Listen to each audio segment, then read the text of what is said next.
Touch grass. That's something young people say to you when you get a little stir crazy, when you spend too much time inside the noise of everyday life. It means to step outside, touch creation, remember what's real. The older I get, the more I realize how important this is. I met Wesley and Amanda Wells more than 15 years ago. We attended church together from about 2009 to 2014. And I don't know that I'd seen them face to face since then. It was good to tour their farm and, in a very real sense, touch grass. During my time there, I was struck by how beautiful the land is. I felt inspired and intimidated at the same time. Inspired because all this diverse creation and beauty is being stewarded by this family. And what a family. I was also amazed by the kids I got to meet.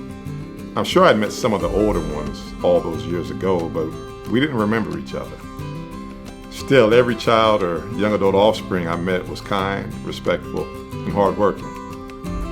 Their care for their family and for that land was obvious.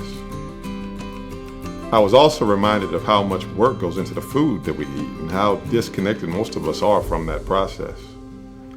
Farming has a natural pace of sowing and reaping that many of us have lost touch with. I know I have. For all the beauty of this land, without careful and skillful work and cultivation, it wouldn't yield anything. One of Wesley's goals in opening the property to the public is to help people see just that, to understand where our food comes from and experience the truths of farming firsthand. Galatians 6:7-10 says, "Don't be deceived. God is not mocked, for whatever a person sows, he will also reap, because the one who sows to the flesh will reap destruction from the flesh, but the one who sows to the Spirit will reap eternal life from the Spirit. Let us not get tired of doing good, for we will reap at the proper time if we do not give up. Therefore, as we have opportunity, let us work for the good of all, especially for those who belong to the household of faith." The Wells family is walking in the Spirit and working for the good of others.